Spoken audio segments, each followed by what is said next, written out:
unido a la beta-alanina.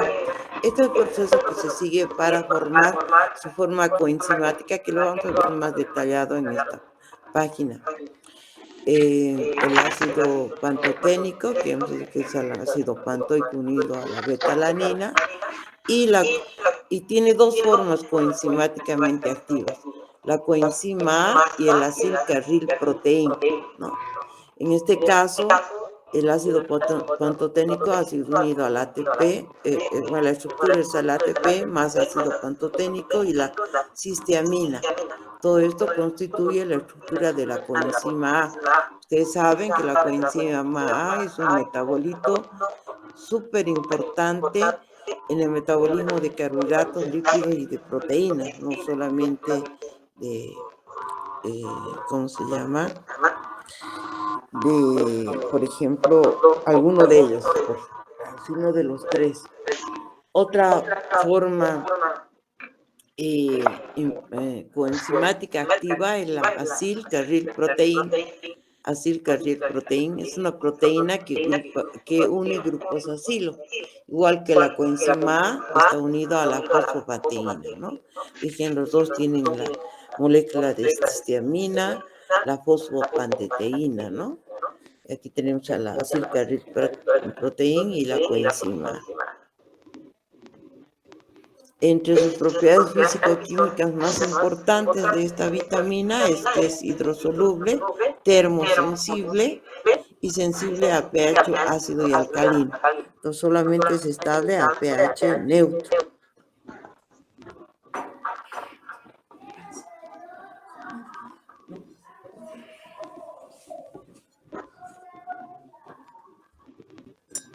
Perdón. Y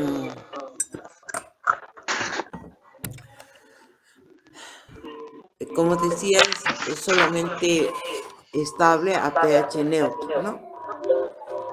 En el metabolismo, en general en la alimentación, se encuentra en sus formas coenzimáticas activas, ya sea como coenzima A o como acilcarrilproteína. Entonces, para su absorción tiene que separarse de la parte proteica y se absorbe en el intestino, pasa a la sangre y en la sangre se distribuye en el plasma en forma libre o en las células en sus formas coenzimáticas activas, coenzima A o acilcarrilproteína. Se elimina por orina, es una vitamina hidrosoluble. Si ustedes se dan cuenta, todas las vitaminas hidrosolubles se eliminan por orina, principalmente.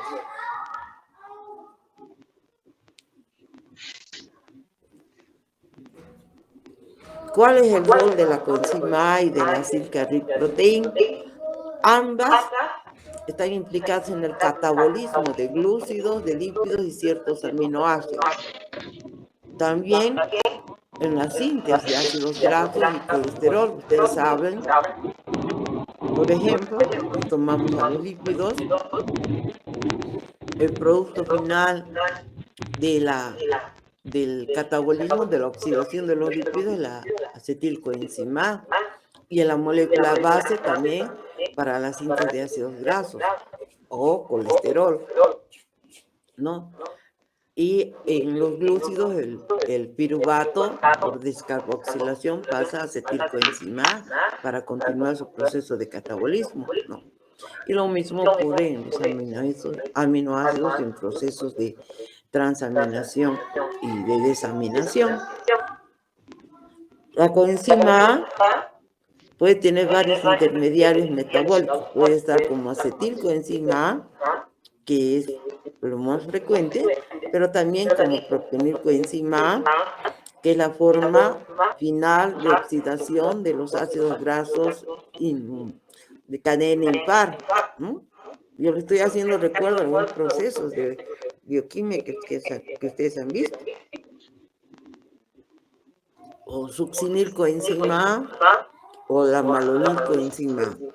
Recordarán que cada uno de estos metabolitos tiene funciones importantes en varios procesos del metabolismo ya sean glúcidos, lípidos o aminoácidos. ¿Cuál es el mecanismo de acción? Lo que hacen estas formas coenzimáticas es que forman uniones ricas en energía con sus grupos tiol, ¿no? Provenientes de la cisteamina y un ácido orgánico, perdón, formando tioésteres activos, ¿no? Eh, las reacciones son, por ejemplo, aquí un ácido graso más coenzima A forma un tioéster más agua. Y lo mismo en el caso de la coenzima A más la silcaril proteína y forma también otro tioéster que son tioésteres que al final son fuentes energéticas, ¿no?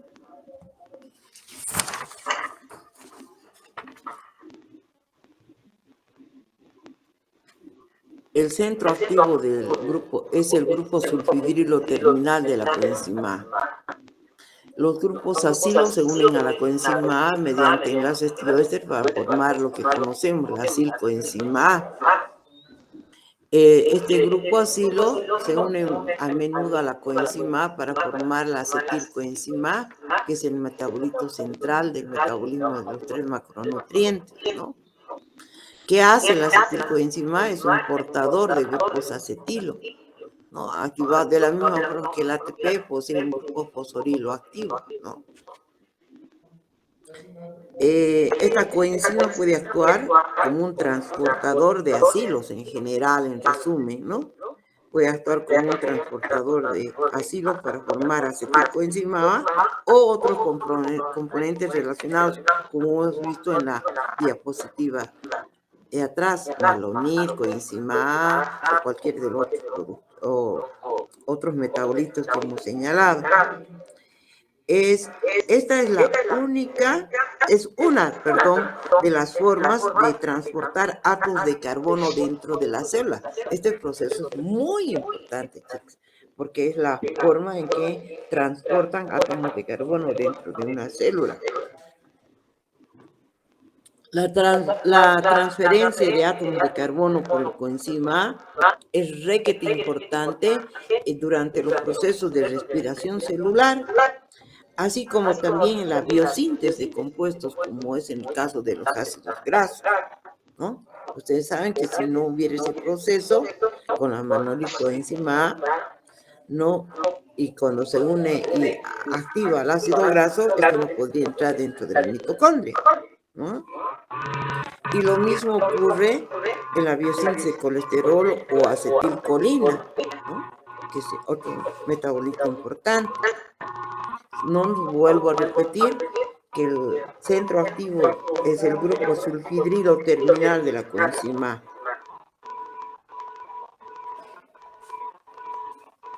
Por eso dice, gracias a su función recientemente descrita, dice, de donantes de grupos acetato y acil grasos de las proteínas, la coenzima A interviene en una amplia variedad de procesos celulares, ¿no? Además de los que acabo de citar, también que no están en diapositiva por si acaso, lo que acabo de hablar, también es importante que se ha visto que hay pasos de la traducción de señales. Las histonas, por ejemplo, que son proteínas que se unen en el proceso de la división celular, fuertemente acetiladas, tienden a asociarse al ADN recién sintetizado o al ADN transcripcional activo. Si se fijan, aquí estas histonas tienen que estar acetiladas para que se unan, ¿no? Entonces, ¿qué quiere decir? Que este compuesto, esta forma coenzimática activa de la vitamina C interviene hasta en la síntesis de, de proteínas, ¿no? Porque esto es un paso de la síntesis de proteínas.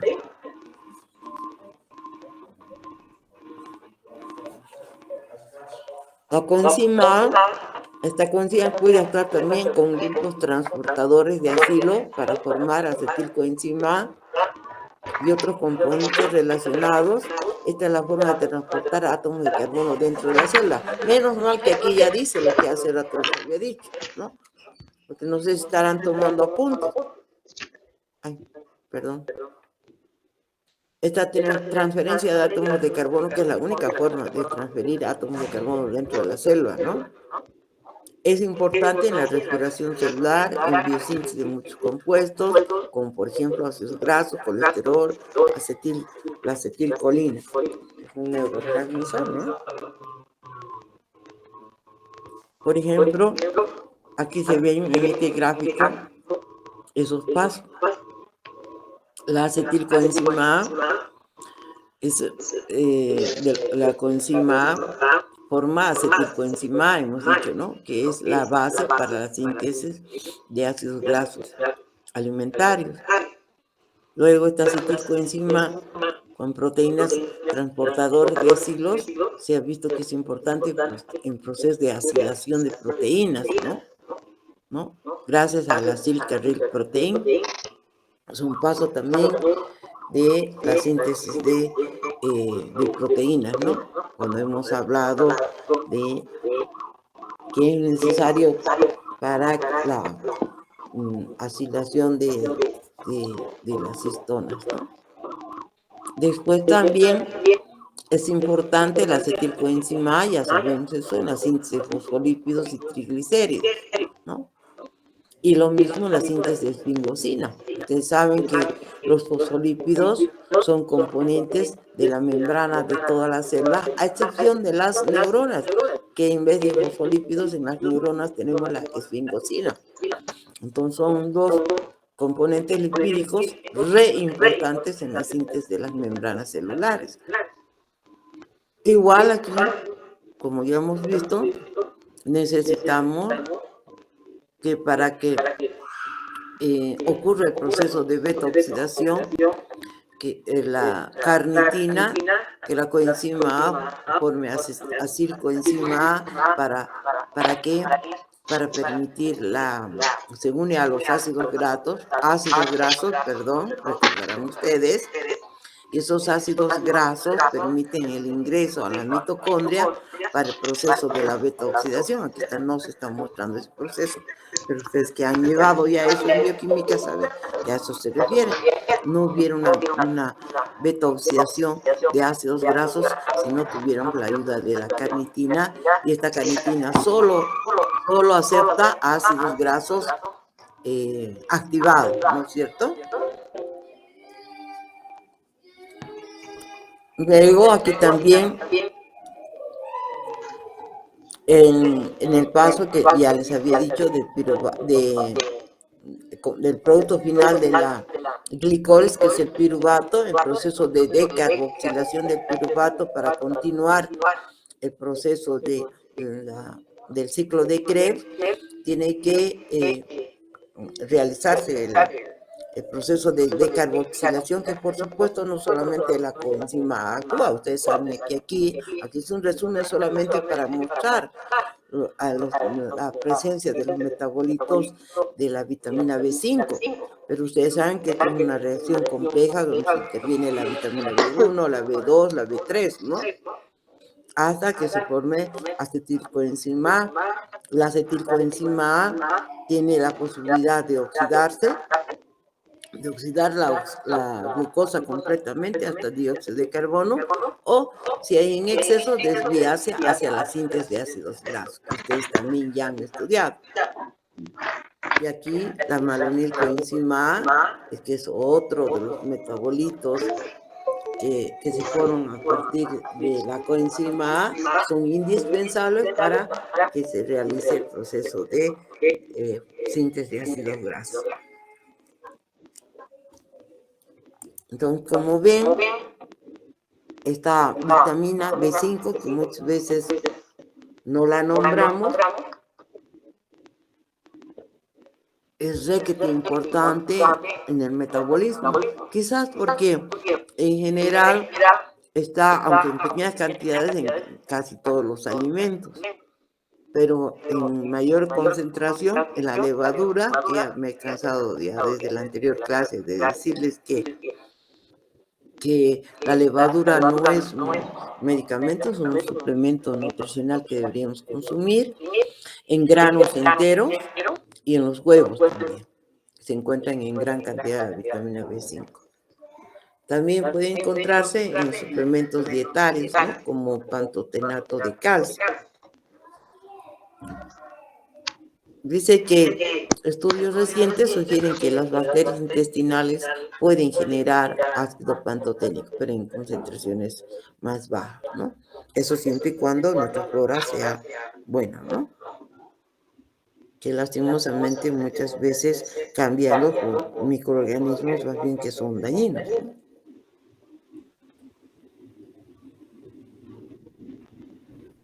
El pantotenato, en la forma de 4-fosfopantoteína, se considera la forma más activa de la vitamina en el organismo.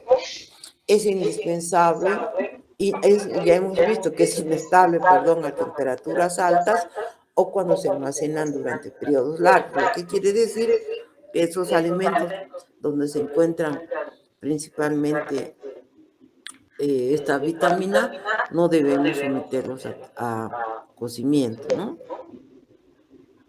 Ya hemos visto que el pantotenato de calcio es la forma más usual de suplemento dietario, la forma en la que se encuentran las vitaminas.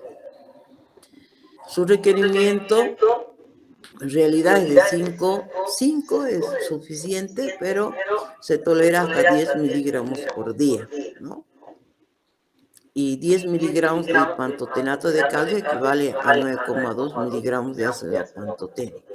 El requerimiento de ácido pantoténico en los adultos, hombres y mujeres, es de 5 a 10 miligramos.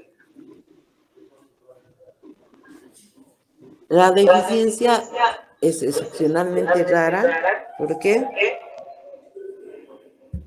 Porque hemos visto que está ampliamente distribuida en los alimentos, aunque en pequeñas cantidades. Sin embargo, puede producir, y algunas veces es recetada cuando en el paciente hay mucha fatiga, procesos alérgicos, náuseas y dolor abdominal, que en general son, si bien son síntomas no específicos para esta, por eso les había dicho que en muchas vitaminas del complejo B no hay carencias específicas y que las sintomatologías son muy parecidas y por eso los médicos recetan complejo B, es decir, para no, digamos, a no ser que nos hagamos un diagnóstico en laboratorio que ya existe de alguna de estas vitaminas en específico, ¿no? Dice, condiciones más raras o serias pueden ser reversibles. Solamente se ha visto en algunos pacientes insuficiencia adrenal o encefalopatía hepática en condiciones muy, digamos, de carencia muy fuerte de esta vitamina, que normalmente sería en pacientes que no se alimentan bien, como por ejemplo, siempre es de alto riesgo los pacientes que se alimentan con nutrición artificial o ancianos que no reciben una buena alimentación o desnutridos. Otro síntoma que se ha descrito son sensaciones dolorosas tipo quemantes en los pies de pacientes que han sido voluntarios sometidos a carencia de vitamina B5.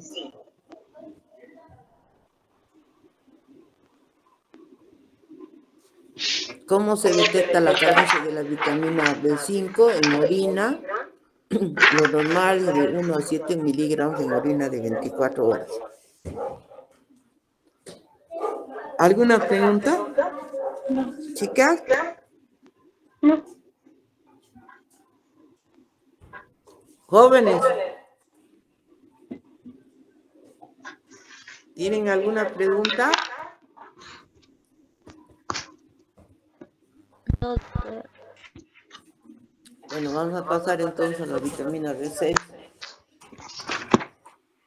La vitamina B6 se presenta en varias formas coenzimáticas, como es la piridoxina, piridoxal o fosfato de piridoxal o piridoxamina.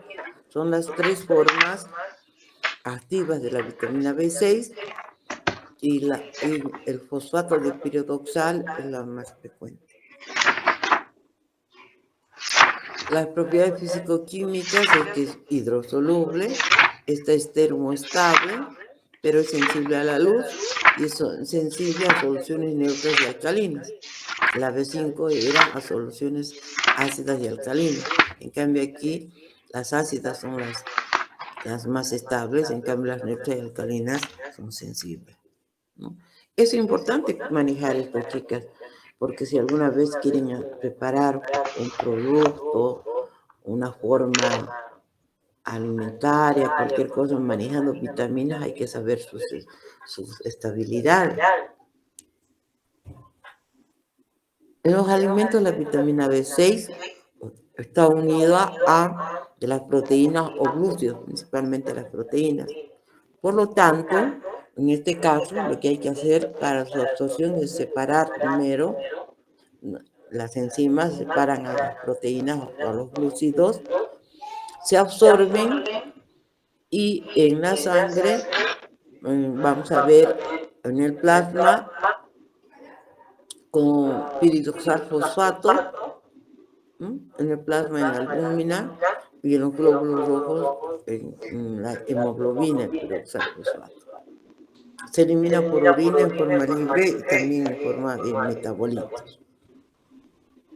El proceso de absorción de estas tres formas de la vitamina B6 es a través de un proceso de fosforilación y desfosforilación, ya van a ver. Principalmente es un proceso de transporte pasivo, no saturable, ocurre en el yeyuno y en el ilion. La absorción está facilitada por la fosforilación para formar fosfato de piridoxal, fosfato de piridoxamina. Estos se unen a proteínas en la mucosa intestinal y en la sangre. Las células principalmente van a captar el piridoxal en vez del fosfato de piridoxal. Entonces, aquí ocurre una desfosforilación. Se da como parte del proceso de captación celular, si no las células no van a poder captar a esta vitamina, a sus formas de la vitamina B6. Sufren un proceso de desfosforilación para que dentro de las células nuevamente sean fosforiladas.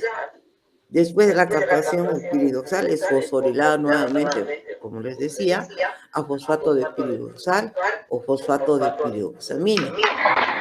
Las concentraciones más altas de esta vitamina se encuentran en el hígado, en el cerebro, en el riñón, en el vaso y en los músculos.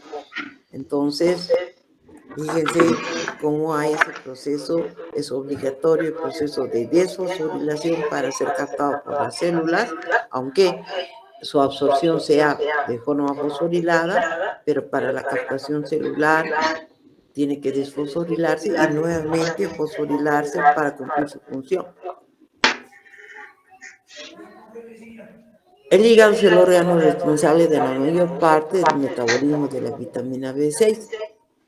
Como resultado de esto, este órgano aporta la forma activa de la vitamina B6, que es fosfato de piridoxal, a la circulación y a otros tejidos.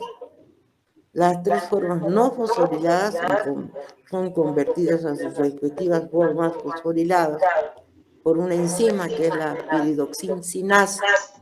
Esta enzima necesita además como cofactor al zinc y además gasto energético, el ATP. Entonces, la formación de sus formas activas, es decir, las formas fosforiladas de la vitamina B6, requieren de esta enzima y de cofactores y energía. El fosfato de piridoxamina y el fosfato de piridoxina pueden ser transformados a fosfato de piridoxal. Las otras formas al fosfato de piridoxal, que es la forma más activa, mediante una flavin mononucleotido oxidasa. Entonces, a través de procesos enzimáticos, las otras formas, como es el fosfato de piridoxamina o piridoxina, pueden ser transformados a fosfato de piridoxal, que es la forma más utilizada. Los productos de excreción se excretan por orina y hemos dicho que podía ser en forma de vitamina como tal o en forma de metabolitos. El metabolito del principal es el ácido peridóxico, el cual 40 al 60% del total de la vitamina ingerida bajo este metabolito se elimina. Han demostrado los estudios que es imperceptible en la orina, lo cual es un marcador útil para determinar la cantidad de vitamina B6 en el organismo. Otros productos del metabolismo de la B6, el piridoxal, piridoxamina, piridoxina y sus fosfatos se excretan en la orina cuando se hallan en altas dosis, ¿no? Porque habíamos dicho que es como metabolitos o como vitamina, ¿no? Serían las formas de vitamina cuando las concentraciones son muy altas. Toda la función de la vitamina B6 interviene en la transformación de hidratos de carbono y grasas en energía por el organismo. Entonces, en los procesos de oxidación, ¿no? Interviene en el proceso metabólico de las proteínas. Principalmente la B6 está más relacionada al metabolismo de proteínas. Mejora la circulación general porque disminuye los niveles de homocisteína. Ustedes saben que el acúmulo de homocisteína es característico en patologías cardiovasculares porque es responsable de las placas de ateroma, ¿no? Mantiene el sistema nervioso en buen estado, mantiene el sistema inmune en perfecto funcionamiento. Fíjense, si ustedes se dan cuenta, está más relacionado a la parte proteica. Interviene en la formación de hemoglobina en la sangre y es fundamental su presencia para la síntesis o la formación de niacina o vitamina B3 a partir del triptófano, ¿no? Sabemos que 60 miligramos de triptófano genera 1 miligramo de vitamina B3. Ayuda a la absorción de la vitamina B12 o cobalamina. Entonces tiene muchas funciones importantes. ¿Cuál es su mecanismo de acción? Actúa en el metabolismo de aminoácidos. Las reacciones son pérdida de la cadena lateral del aminoácido, por ejemplo, en el metabolismo treonina, diserina, aminoácidos asociados, en metilación del ácido tetrahidrofólico. La metilación del ácido tetrahidrofólico es importante para que este se active, ¿no? Y hay una interrelación, ya vamos a ver en la próxima clase, que voy a hablar de la vitamina B9 y B12. Las dos se ayudan para que sean activas. Otro en la pérdida del grupo carboxilo, por ejemplo, en reacciones de descarboxilación de aminoácidos, así como en reacciones que originan aminas de características, sobre todo en diferentes tipos de neurotransmisores. En la pérdida del hidrógeno, en las reacciones de transaminaciones. Entonces, ustedes se fijan, la mayoría están relacionadas con alteraciones del metabolismo de aminoácidos.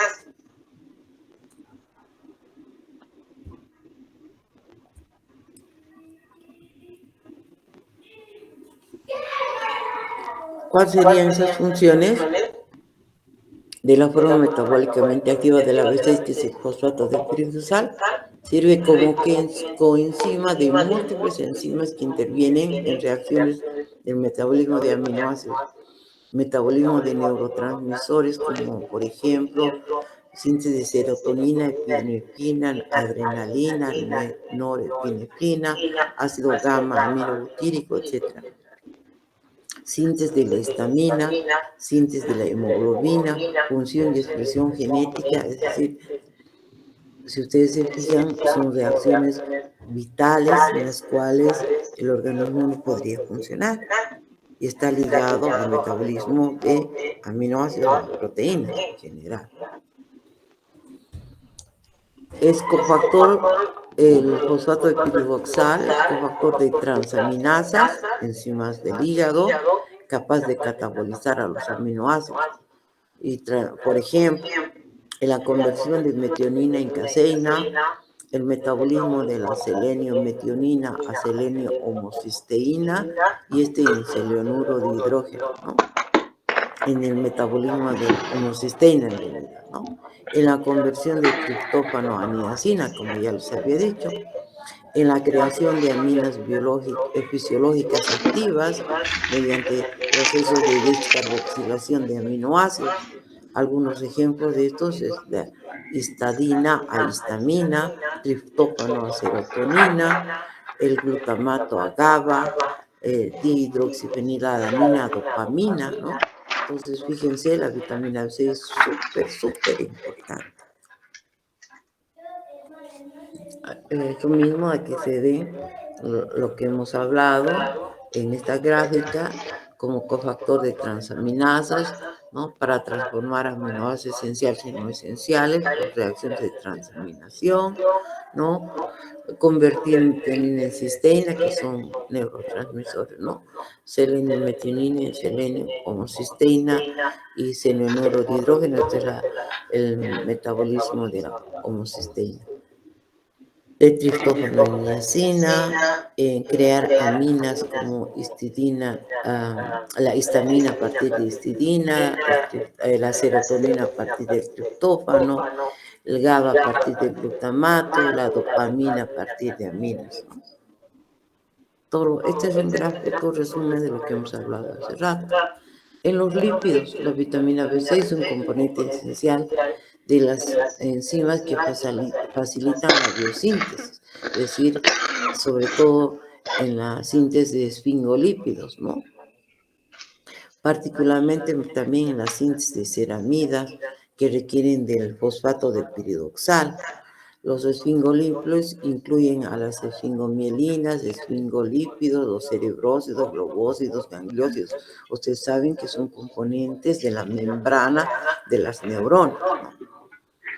Y los esfingolípidos son componentes de todas las membranas, particularmente en la capa de mielina de las neuronas.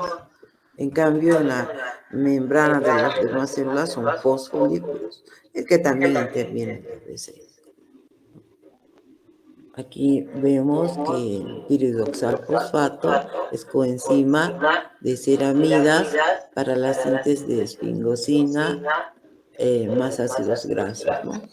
Que sería la formación de los esfingolípidos, la esfingomielina, fosfolípidos también en las vallas de mielina, glucoesfingolípidos como cerebrósidos, gangliósidos, globósidos, ¿no?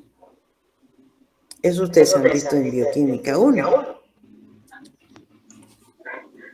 Convierte en los lípidos, también convierte el ácido linoleico en ácido araquidónico, que ustedes saben es indispensable el ácido araquidónico para la síntesis de hormonas, vitamina D y demás, ¿no? El ácido linoleico es especialmente importante porque es necesario para la síntesis de ácido araquidónico, que es precursor de los eucosanoides para síntesis de prostaglandinas y tromboxanos. En este papel, los ácidos grasos en la síntesis de eucosanoides lleva, si no hubiera la cantidad necesaria, a un bajo crecimiento, mala cicatrización y a la dermatitis en personas que no consumen grasa en su dieta. Las grasas, tanto en pequeñas cantidades, ácidos grasos saturados y en mayor cantidad ácidos grasos insaturados son indispensables, son elementos que no pueden faltar en las dietas, ¿no? También ácido linoleico es un constituyente de los esfingolípidos. Aquí está la gráfica de lo que acabamos de hablar.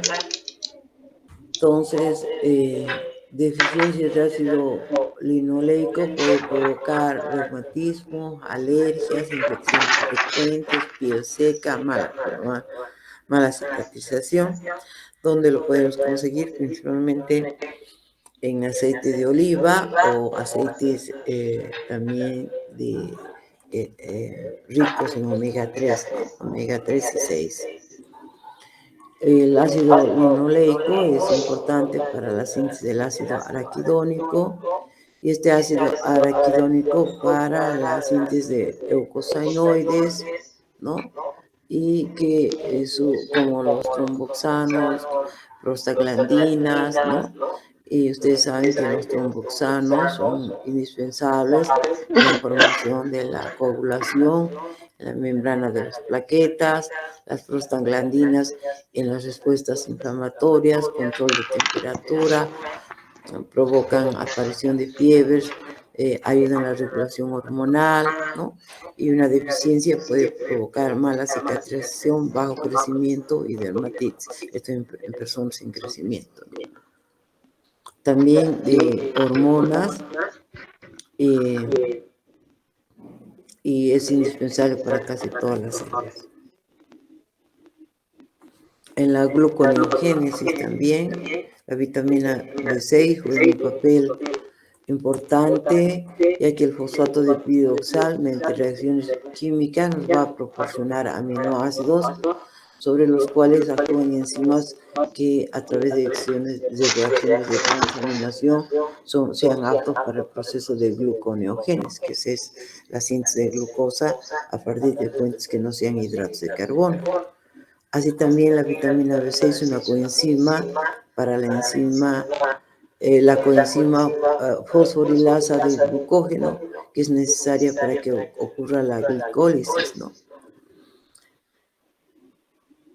Facilita la liberación de glucógeno del hígado y de los músculos también.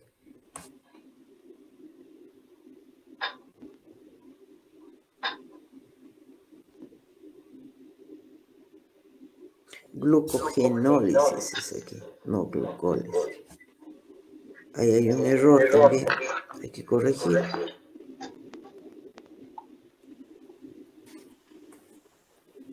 La gluconeogénesis, ¿no?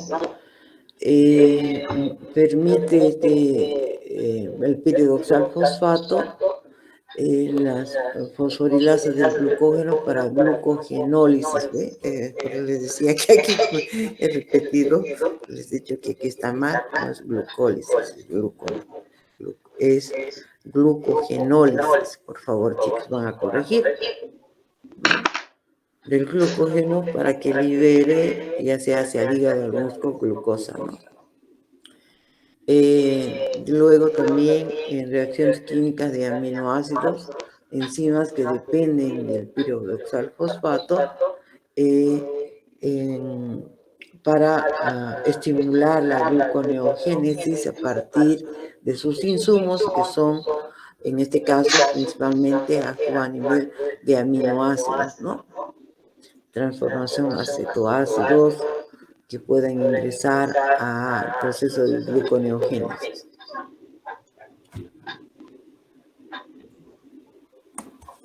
También la síntesis de histamina, el fosfato de piroxal, se relaciona con el metabolismo de la histamina.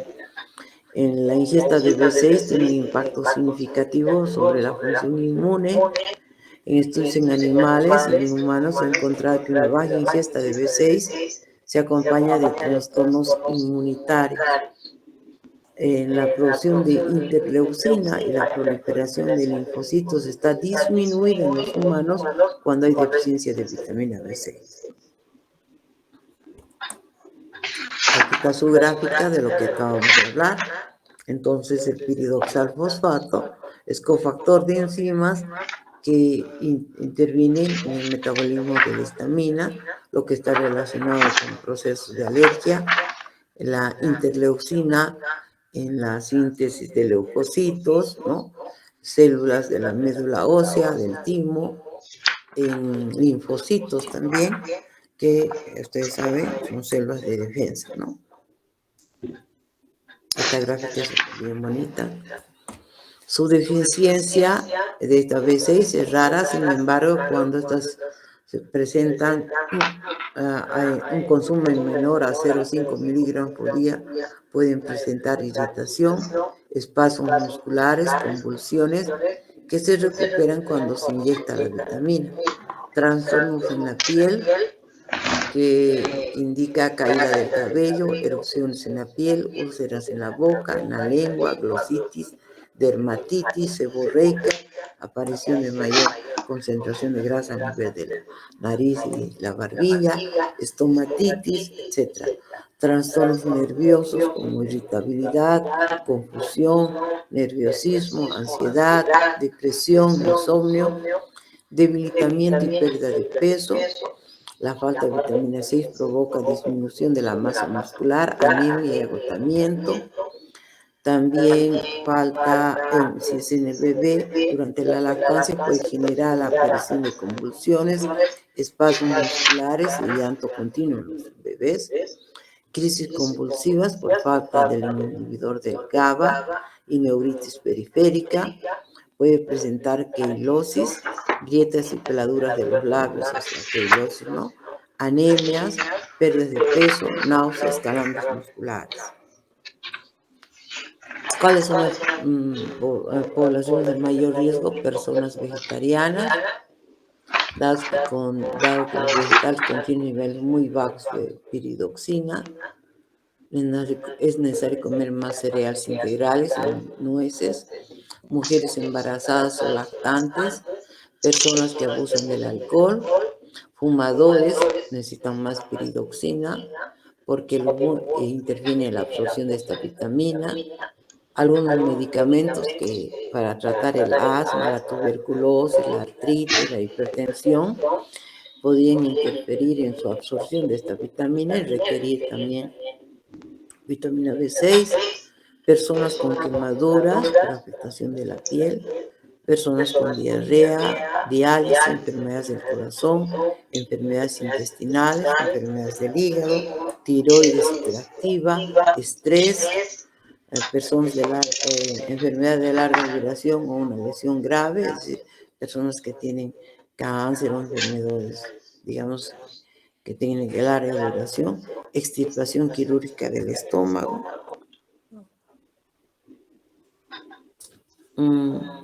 Bueno, algunas bacterias, si tienen una flora microbiana buena, pueden producir, aunque pequeñísimas cantidades de B6, ¿no? Y a pesar de eso es necesario fuentes externas, donde principalmente las fuentes más importantes son las carnes, hígado, carnes de ternero, huevos, no sé, germen de trigo, leche, yema de huevo, lácteos, ¿no? Y de origen vegetal se encuentran las levaduras, cereales integrales, guisantes, espinaca, garbanzos, lentejas, plátanos, uvas, nueces. En general, la presencia de B6 en fuentes de origen vegetal son bajas. Se encuentran más concentradas en alimentos de origen animal, como son corderos, aves, hígados, pescados, mariscos, ¿no? En la yema del huevo, por si acaso. Los requerimientos en adultos es entre 1,3 a 1,5 miligramos por día. En mujeres embarazadas siempre aumenta y durante la lactancia se van a dar cuenta que todas las vitaminas, todos los nutrientes es más que inclusive en la mujer embarazada. Solo que lastimosamente no tomamos en cuenta ese detalle. Cuando la mujer está embarazada hay algo de mimo y de precaución, incluso por los médicos, pero durante la lactancia la mujer se descuida y cuando los requerimientos más bien son mayores. Debería mejorar su alimentación. La carencia generalmente ocurre en vegetarianos estrictos o veganos, durante las personas con alcoholismo, durante el embarazo y la lactancia, en personas con tabaquismo y también ciertos medicamentos, ¿no? Que disminuyen su absorción o inhiben su proceso de absorción. Los síntomas de carencia, trastornos en la piel, ya hemos visto como es caída de cabello, erupción de la piel, úlceras en la boca, en la lengua, dermatitis seborreica, trastornos nerviosos como irritabilidad, confusión, nerviosismo, ansiedad, depresión, insomnio, debilitamiento y pérdida de peso, falta de vitamina B6, provoca una disminución de la masa muscular, anemia y agotamiento, y en bebés puede generar convulsiones, espasmos musculares y llanto continuo. Ya hemos visto eso. La toxicidad puede ser si la dosis supera los 2.000 miligramos por día, ¿no? Quiere decir unos 100 miligramos por día, lo que a no ser bajo formas farmacéuticas, bajo forma alimentaria no. no hay. Esta toxicidad ocasiona hormigueo y entumecimiento de las extremidades, trastornos de locomoción, cansancio, somnolencia, pero cuando se suspende, estos tienden a desaparecer. Y con eso he terminado. ¿Alguna pregunta, chicas?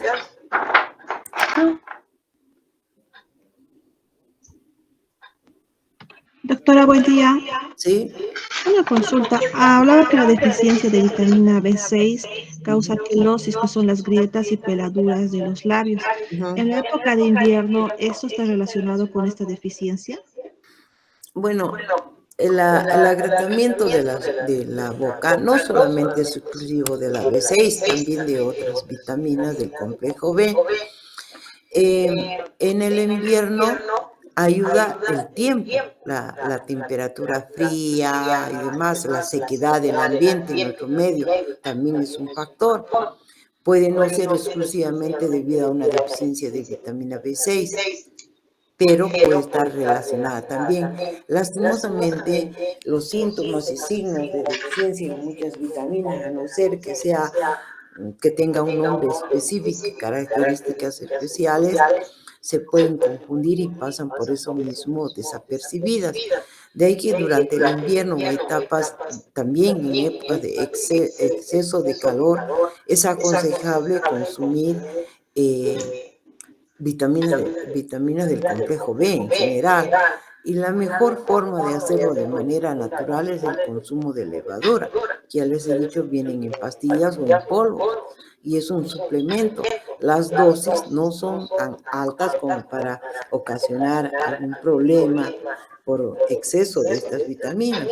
Y es un complemento que ayudaría a esta etapa, digamos, en la que tú sientes que tu boca está siempre agrietada, que tu nariz está más llena de grasa, igual que la barbilla, tienes pérdida de cabello, estás estresada por los exámenes también y no tienes una alimentación correcta, porque en realidad las suplementaciones de vitaminas se hacen en personas que no tienen una alimentación completa.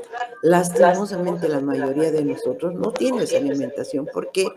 Porque consumimos eh, muy pocas frutas y verduras, sobre todo crudas, y consumimos nuestra alimentación, sobre todo en Bolivia, es muy rica en carbohidratos, arroces, fideos, papas, ¿no es cierto? Una porción de carne, eh, no necesariamente muy grande, acompañada de algún guiso, algún frito, alguna cosa, porque las carnes las comemos bajo esas formas. Entonces, para tener una dieta balanceada y evitar la carencia a no ser que sean muy específicas y varios de los síntomas y signos de carencia de esta vitamina B6 para decirte que realmente se debe a deficiencia de B6. Si no es labio seco, no es obligatoriamente carencia de B6. A eso quiero llegar. Pero sería bueno que ustedes consuman levadura de cerveza o un complejo B. Ahora están que ya van a empezar otra vez exámenes la próxima semana, tomarse ese que es, hay de India, hay varios, hasta en jarabe, complejo B, no les va a caer mal, porque la mayoría de esas vitaminas son, si no las necesitan, pues se van a ir en la orina, ¿no? A excepción de la B2 y la B9, que esas tienden a acumularse, pero necesitan dosis grandes. Y no creo que ustedes tomen más de una caja o una temporada determinada de ese complejo B. Lo ideal sería levadura. ¿Alguna otra pregunta?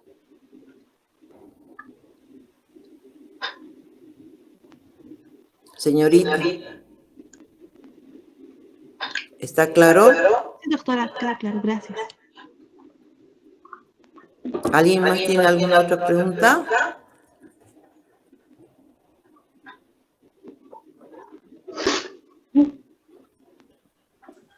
Bueno, eso es todo, señoritas, por hoy día. Nos vemos la próxima clase.